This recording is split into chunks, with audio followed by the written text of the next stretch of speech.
Nós estamos estudando Lucas e vamos continuar aqui no capítulo 1 de Lucas.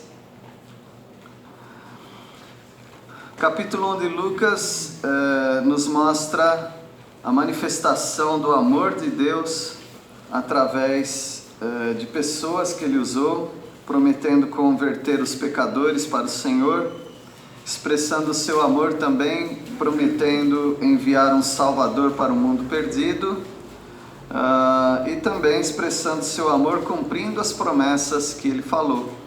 Então, o capítulo 1 de Lucas, ele é muito rico para nós conhecermos a Deus. Algumas pessoas não sabem exatamente para que serve uma igreja. Então, algumas pessoas acham que igreja é para transformar comportamentos. Tem até incrédulos que lutam por isso, para transformação de comportamento. E não é exatamente isso que a igreja faz.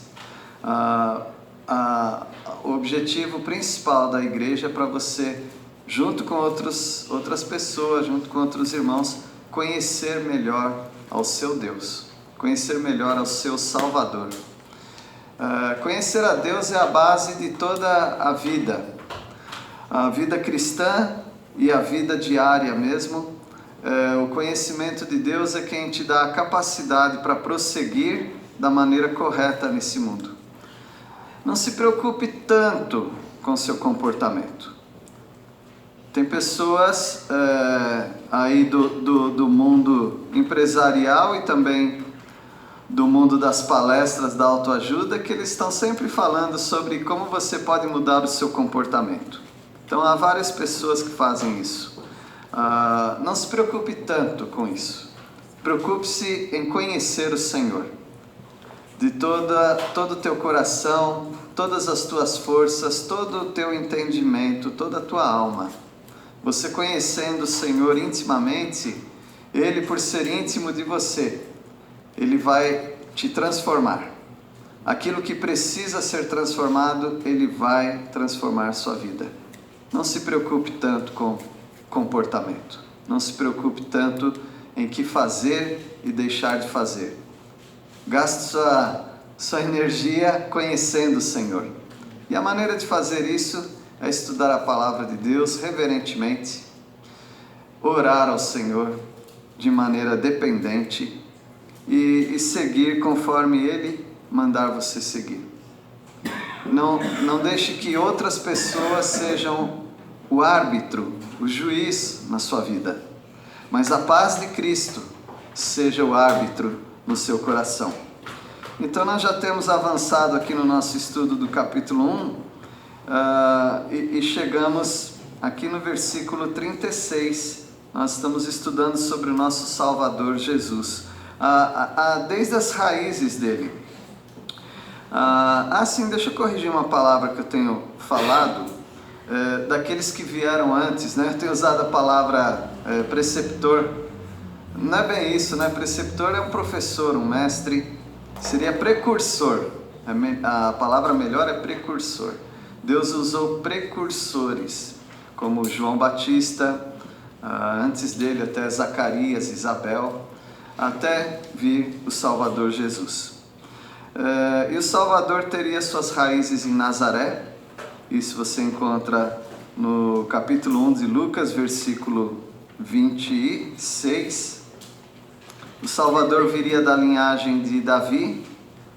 O Salvador viria de uma mulher agraciada, Maria. Ele viria de uma mulher limitada no conhecimento das coisas eternas.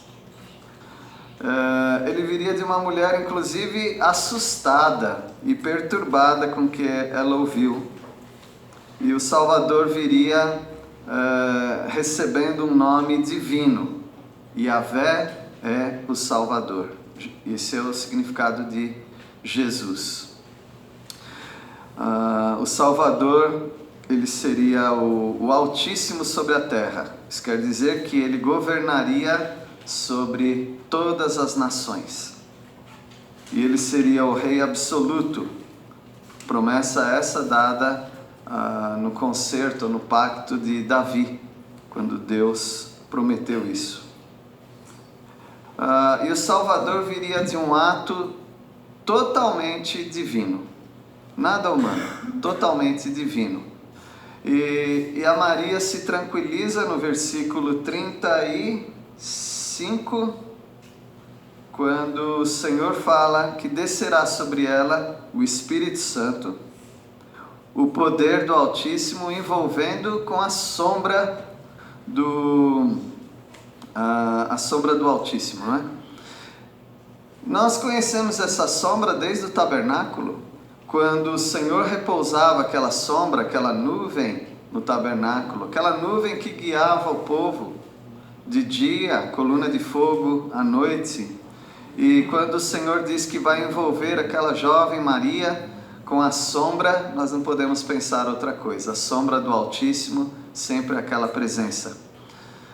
No entanto, aquela presença, aquela sombra, que também é chamada de glória, ela escapa do lugar santo por causa dos pecados. E ela vai pelos corredores do templo até a porta, depois ela vai até a praça, depois ela vai até a montanha, depois ela vai embora. E a glória do Senhor não apareceu mais. E depois de alguns anos ainda, eles tiveram a nação, a fé, mas eles não tinham mais o templo, eles não tinham mais os seus reis, eles não tinham mais a bênção do Senhor através de profetas. E por 400 anos, eles viveram em densas trevas, até que o Senhor resolve aparecer, começando em Zacarias. Não é o livro de Zacarias, tá? Lucas, o sacerdote que estava naquele turno, Zacarias. E a partir daí, então, ele começa a trabalhar na vida de Zacarias, na vida de Elizabeth, né? E depois na vida de Maria e na vida de José. E chegando aqui no versículo 36, nós já começamos a ver que o Salvador seria apresentado pelo primo dele, o João, que seria conhecido João, aquele que batiza, ou João Batista, versículo 36. O anjo continua a dizer para Maria: Isabel, tua parenta, igualmente concebeu um filho na sua velhice, sendo este já o 6º mês para aquela que diziam ser estéril. Então o anjo está informando a Maria todo o processo, tudo que estava envolvido para a salvação do mundo, para o Salvador do mundo. E eles eram aparentados, e é muito difícil falar na Bíblia qual o grau de parentesco, então todo mundo é primo, né? Como os árabes, todo mundo é primo. Os libaneses, né? Todo mundo é primo. Então Jesus era primo, em algum grau, de João que viria. Então eles têm uma diferença de 6 meses. João Batista e Jesus, sendo que João Batista seria mais velho. E como eles só podiam exercer o ministério em Israel a partir dos 30 anos, então João Batista exerceu seu ministério com 30 anos e 6 meses depois vem Jesus. Então João foi aquele que aplainou o caminho. Durante 6 meses ele foi pregando a palavra do Senhor. E aqui nós vemos, antes dele vir ao mundo, como Deus já estava preparando todo esse caminho, expressando o amor dele pelas nossas vidas. No versículo 37, nós vemos que o Salvador viria de um milagre, assim cumprindo a profecia de Isaías capítulo 7. Versículo 37, porque para Deus não há impossíveis em todas as suas promessas. Não há impossível nem para Isabel, que era mais velha e estéril, e também não era impossível para uma jovem virgem sem relação ter esse filho. Cumprindo assim Isaías 7,14. Alguém pode ler Isaías 7,14, por favor?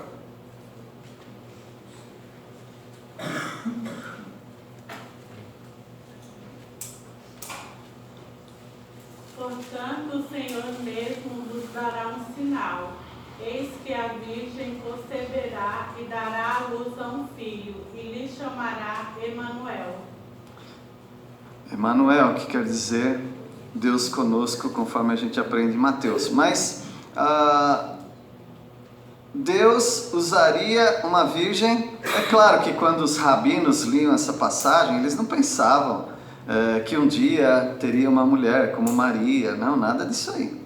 Eles pensavam que a filha era a filha do profeta, a mulher do profeta Isaías, que eles tentavam forçar um pouco o texto, tá bom? Que ela não era virgem naquele momento, mas antes ela era virgem.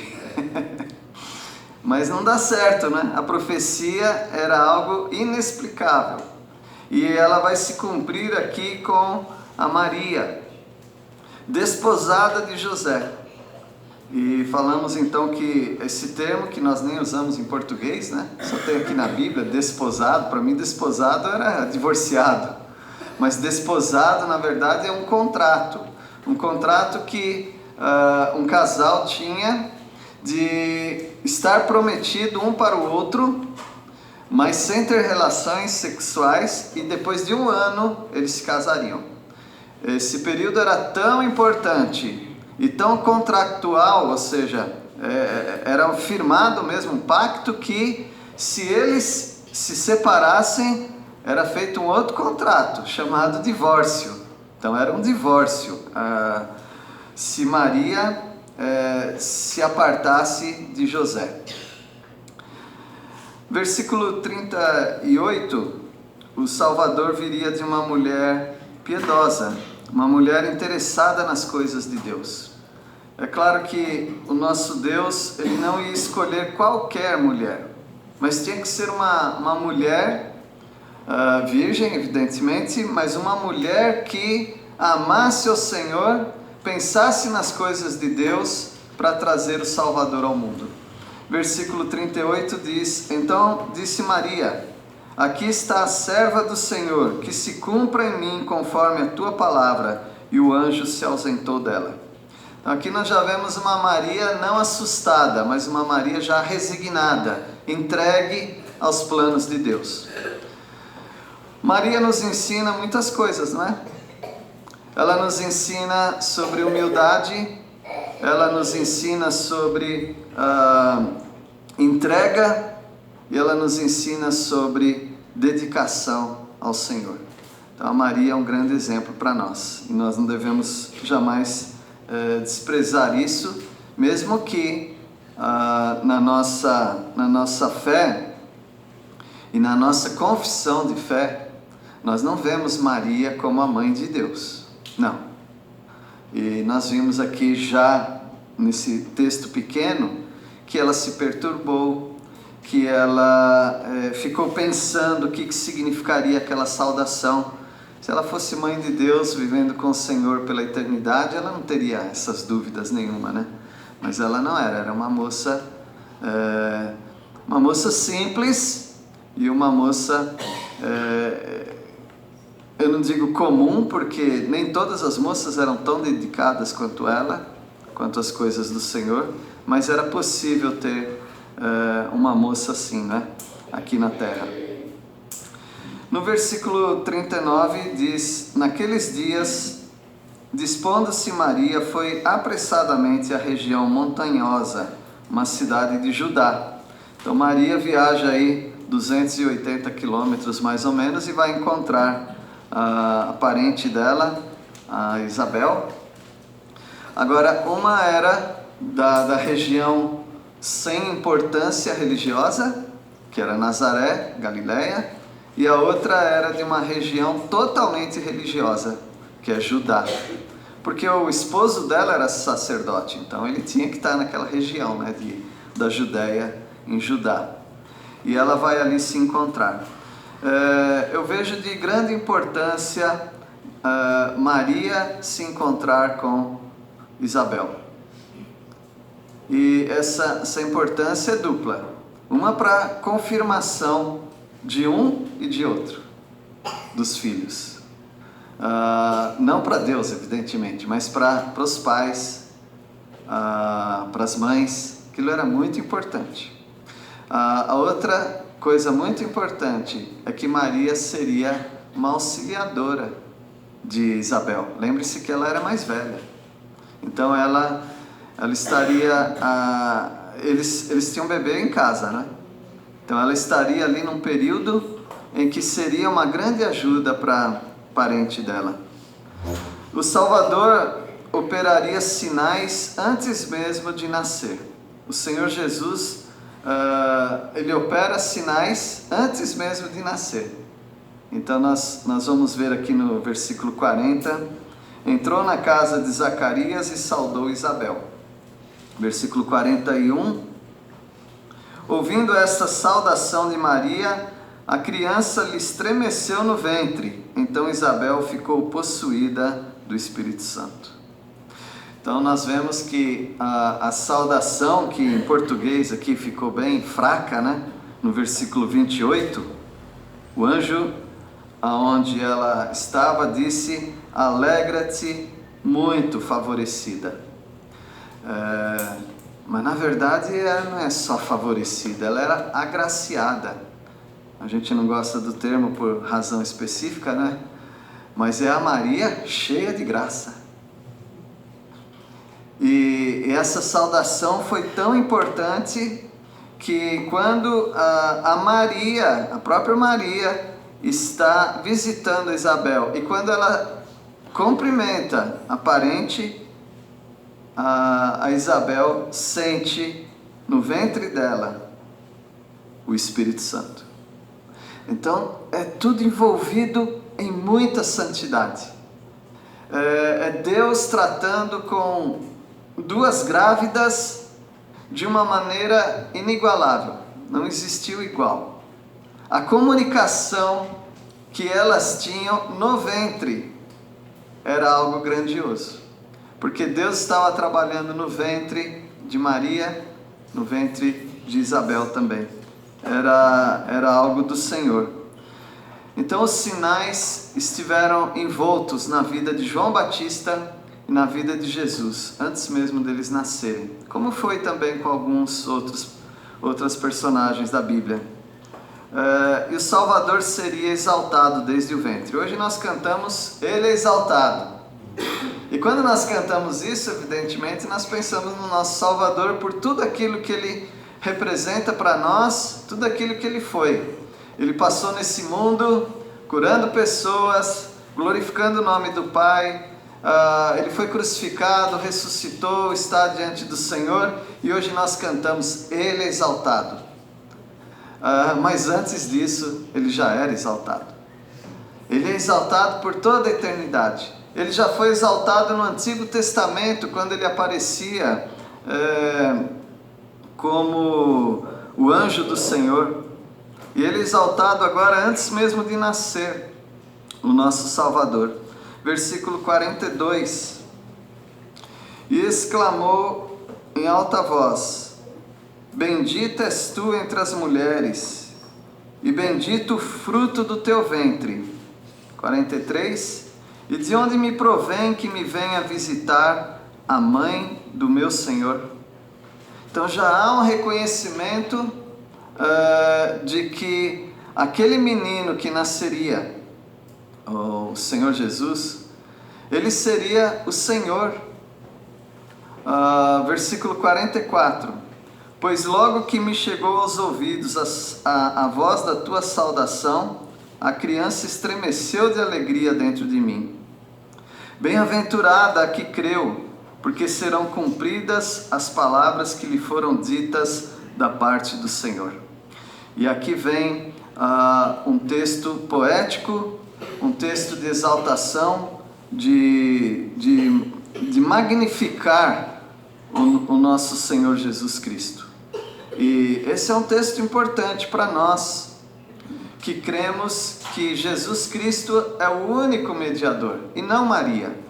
Nós vemos aqui a Maria reconhecendo o filho dela como Salvador.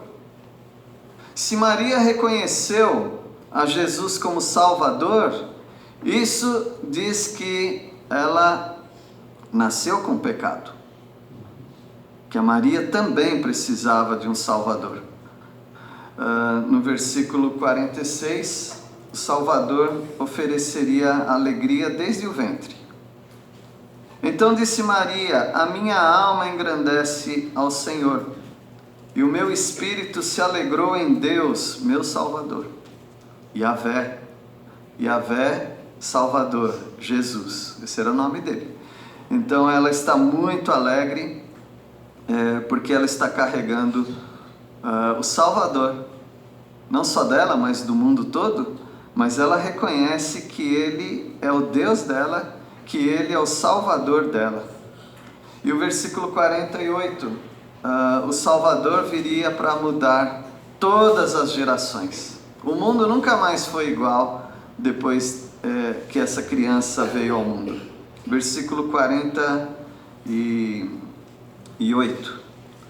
Porque contemplou na humildade da tua serva, pois desde agora todas as gerações me considerarão bem-aventurada.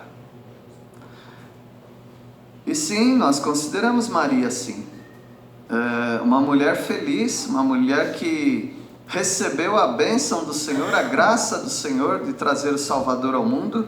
Algumas pessoas exageraram, colocaram Maria num pedestal que Deus não a colocou, e nem ela própria quis subir num pedestal desse. Ela reconhecia que ela era uma moça que apenas ia carregar o Salvador, mas ela não era mãe dele realmente. É interessante como nós, evangélicos, não católicos romanos, né? Como nós nos confundimos, e até a nossa teologia se confunde nessa questão do nascimento de Jesus. Então, falar de uma forma adulta e científica, tá bom? Jesus, ele não foi fruto do espermatozoide de José. Todo mundo sabe disso. Mas a outra parte precisa ser enfatizada. Ele também não é fruto do óvulo de Maria. E nós fazemos, alguns, até comentaristas, falam que ele não tinha parte nenhuma com José, apenas com Maria. Mas, irmãos, não pode ser assim. Porque se fosse assim, ele teria o DNA de Maria. Se ele tem o DNA de Maria, das duas coisas uma: ou a Imaculada Conceição está correto, ou seja, Maria nasceu sem pecado, ou ele nasceria um pecador. Porque se Maria é descendente de Adão, de Eva, como você e eu, e Jesus viria do óvulo dela, viria do DNA dela, logo ele teria a natureza pecaminosa. Isso não poderia ser. Então pense de maneira diferente. Se você se confundiu até agora, resolva essa questão na sua mente. O Senhor Jesus, ele esteve no ventre de Maria. A Maria apenas foi a mochilinha para carregar o Salvador. Graças a Deus por isso. Mas ele não era filho de Maria, assim como ele não era filho de José. Ele era filho do Deus Altíssimo. Tá bom? Isso é muito importante nós sabermos, senão a gente fica meio apostólicos romanos. Só metade, né? Versículo 40. Obrigado. O Salvador seria reconhecido como obra do Deus Santo. Ela continua nessa magnificação, não é? Porque o poderoso me fez grandes coisas, santo é o seu nome. O nosso Deus é santo. Maria reconheceu essa santidade e ela sabia que tudo que estava envolvido nela era da santidade de Deus. Não tinha nada, nenhuma parte dela, mas era totalmente de Deus.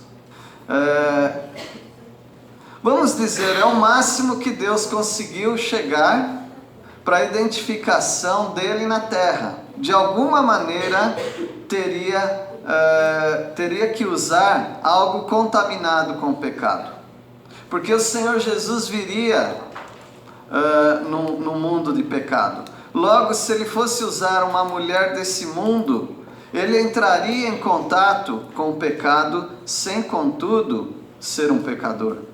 Isso é explicado em Romanos capítulo 8, versículo 3. No que foi impossível pela lei, pela qual estava enferma, por causa da nossa carne, Deus, ele conseguiu fazer isso trazendo Jesus em semelhança. Talvez vocês não vão acreditar em mim, então é bom a gente ler, né? Romanos 8, 3. Romanos 8, 3. Antes de eu usar a palavra pecado, vamos ler o texto. Romanos 8, 3. Alguém pode ler? Porquanto que fora impossível a lei do que estava enferma pela carne. Isso fez Deus, enviando o seu próprio Filho em semelhança de carne pecaminosa e no tocante ao pecado. E com efeito, condenou Deus na carne o pecado. E essa doutrina, meus irmãos, é tão importante que ela já foi muito atacada por Satanás desde o início da igreja, que é a doutrina da encarnação de Cristo. Deus tinha que vir ao mundo e se identificar com o pecador.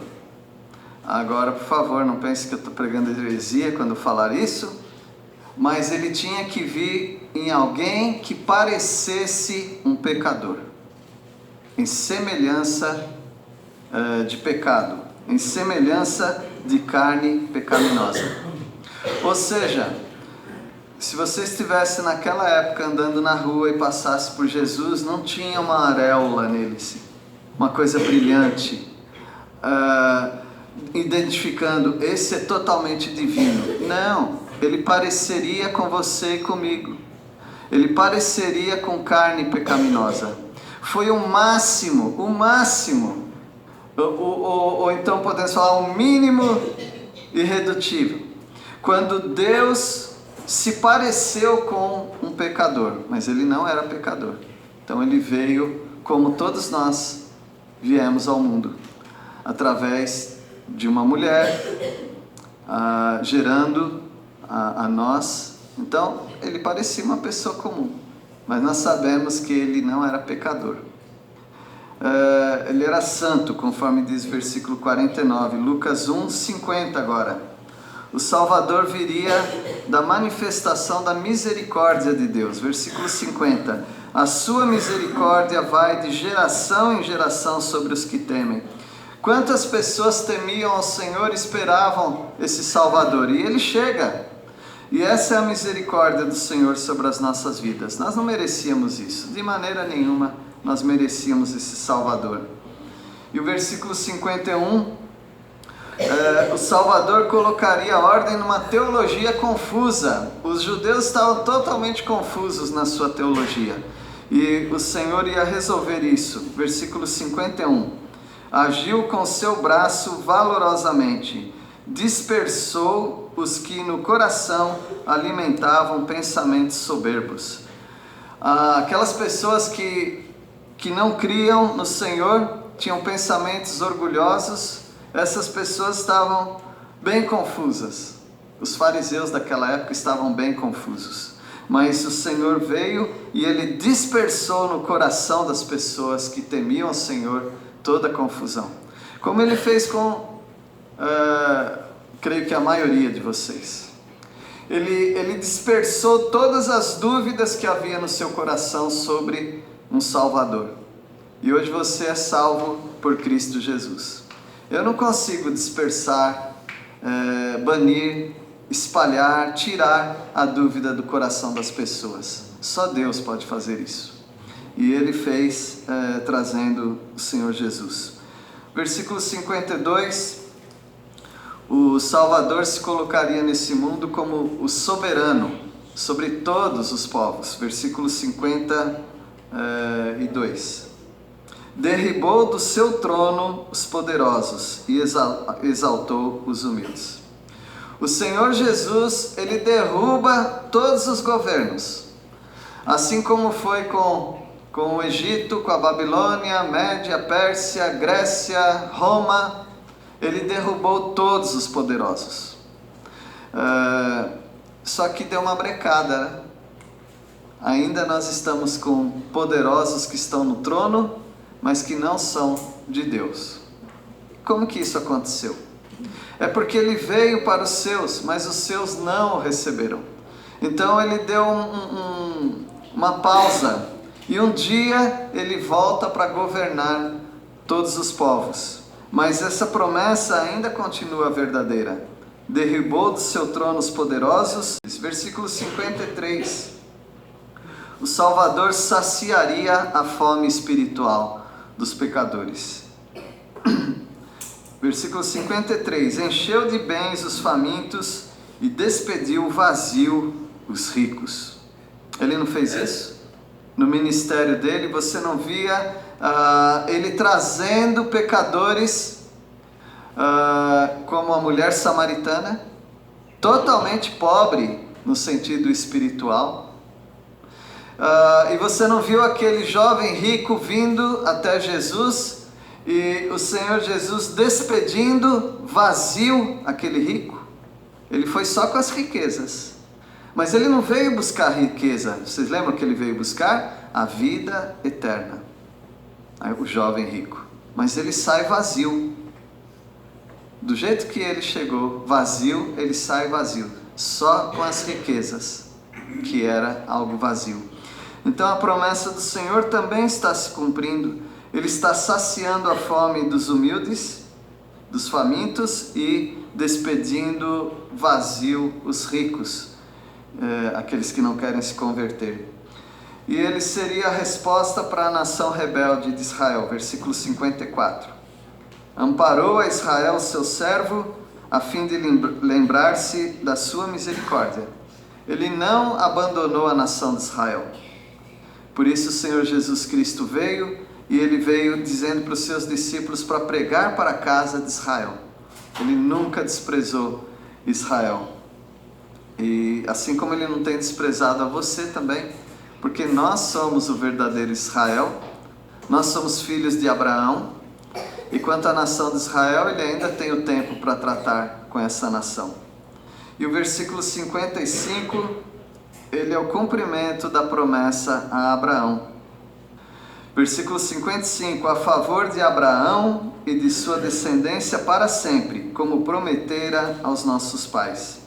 Se vocês lerem Gênesis 12, a promessa para Abraão é que ele fosse pai de uma grande nação, e que através dele e do descendente dele, todas as famílias da terra seriam beneficiadas. E aqui está o Salvador chegando, não é? E o versículo 56, o Salvador seria cuidado num ambiente familiar e acolhedor. O Senhor Jesus não viria numa família desestruturada. Minha pergunta é, nós não queremos trazer aqui arrogância e nem culpa, mas apenas uma pergunta. Será que se o Senhor fosse confiar numa família para educar Jesus, seria a sua família? Não é uma pergunta boa? A sua família seria ideal para criar Jesus? Porque Jesus veio numa família acolhedora, uma família protetora, cuidadora. Versículo 56. Maria permaneceu cerca de 3 meses com Isabel e voltou para casa. Então, 3 meses, né? Ela estava de 6 meses, não é isso? Onde que diz? Qual o versículo aqui? Versículo 36. Era o 6º mês dela. Então ela ficou até o final, né? Quando ela deu a luz. Ou vai dar a luz, né?